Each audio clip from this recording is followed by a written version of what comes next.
The biggest problem that tech startups have with their marketing is that, hey, my name is Max and I'm running the web design agency called The Favorite Design. And to find that out, let's look at a little scenario, shall we? So let's envision how tech people talk within each other. You know, people that are technical. That's how they talk. Hey Alex, what's up? Hey Max, have you seen this Webflow WordPress CMX exporter that came out? This is amazing. We can finally export all the HubSpot encrypted CMSs. This means we can finally use our M1 Intel AMD chip that allows us to use all of our CUDA cores with our NVIDIA infrastructure. And then we can use all of that to SQL it all. That's crazy. Oh my God, I'm so excited about it. I'm gonna purchase this subscription right away. Now picture that how it sounds to a consumer that doesn't understand that language. And most of the time consumers don't understand that language because they're misidentified by the marketers or the company in general. And that leads me to say that the biggest mistake that tech startups do is to overwhelm their consumers, or in fact their potential clients, with information they don't need or they just don't understand. So to solve this problem, we have to identify your audience. And to learn how to do it for you, we can basically analyze another company that does it very well and identify who's their audience. What's the language they use to talk to their audience? How do they even identify their audience?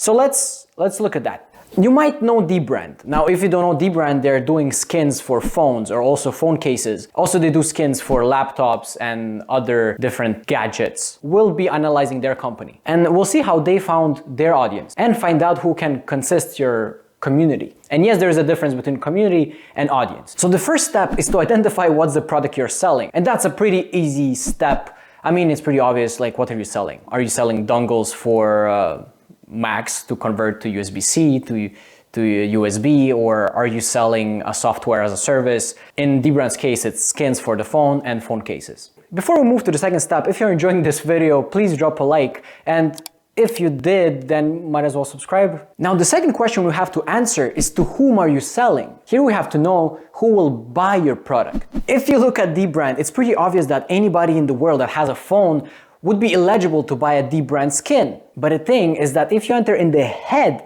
of the consumer, not everybody is gonna buy something that will enhance the external look of their phone or their devices in general. Most people are just satisfied of buying a phone case, put it on it, even if it looks ugly, they don't care that much. So we need to aim at a specific segment of the market here. In this case, it would be tech enthusiasts. That is basically people that really love tech, and probably people that watch YouTube videos from MQBHD, for example, or Linus Tech Tips, or also Unbox Therapy. Those people would be pretty motivated to buy skins. And in dbrand's case, that audience is perfect because that's an audience that don't want to ruin their phone by putting a case on it. They want to still feel the minimalism, the sleek feeling of the naked phone. Now we need to start making bullet points. We need to gather more information about that audience. For example, are they primarily male, female?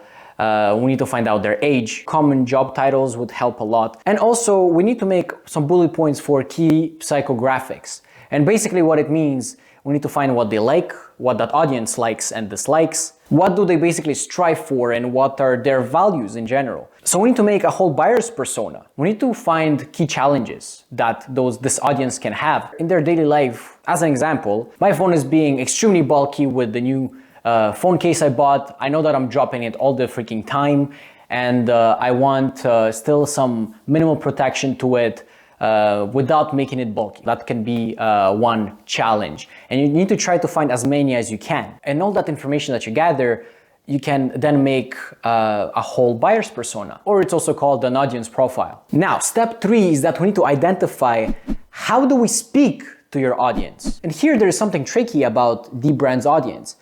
Technically, this audience is very techy. So basically in this scenario, we could use some geek type messaging with our audience. And what I mean by that is something like this. You've got first gen RAM chips interfacing with first gen memory controllers over imperfectly optimized first gen trace layouts. That's a type of language that only geeks understand. But in our reality, what dbrand did, it's something completely different. They went the simplistic, funny and sarcastic route. There is really nothing technical to it. And what's great about it is that this is the factor that makes them stand out. It's because they decided to play the reverse card, basically. The majority of their competitors are using that exact geek language with their audience because they know that they understand it. But dbrand decided to go in another direction. Most importantly, what's unique about their messaging is that it's straight to the point and it's clear for everybody. Also, another thing they do is that the descriptions of their products are really not technical. Look at them. It's like funny and there is a lot of humor in it. Now, this is a very creative step and you really have to sometimes look at your own personality and see how would you talk with this audience. If not, then look at your competitors, look what they do and try not to be necessarily like them. Or try to inspire yourself from them, but with a twist. Just don't copy anybody. And don't try to sound boring. Like, this case is made out of very strong material and it's unbreakable. Which means it's the best case you can buy for your loved ones. For Christmas and for any time of the year. That's very bad. And if you see this, that's a good sign of a company or a person that haven't invested any time into their branding or actually the whole presentation of how they present the company. So now that you went through all those 3 steps and you've identified your audience and you know how to talk to your audience, you will need to use that language in all of your collateral, basically through in your emails, on your website, on your social media account, everywhere. You want that messaging to become part of your brand. You want it to be a distinctive part of your brand that people remember you by. So the biggest mistake to avoid here is really to not be boring.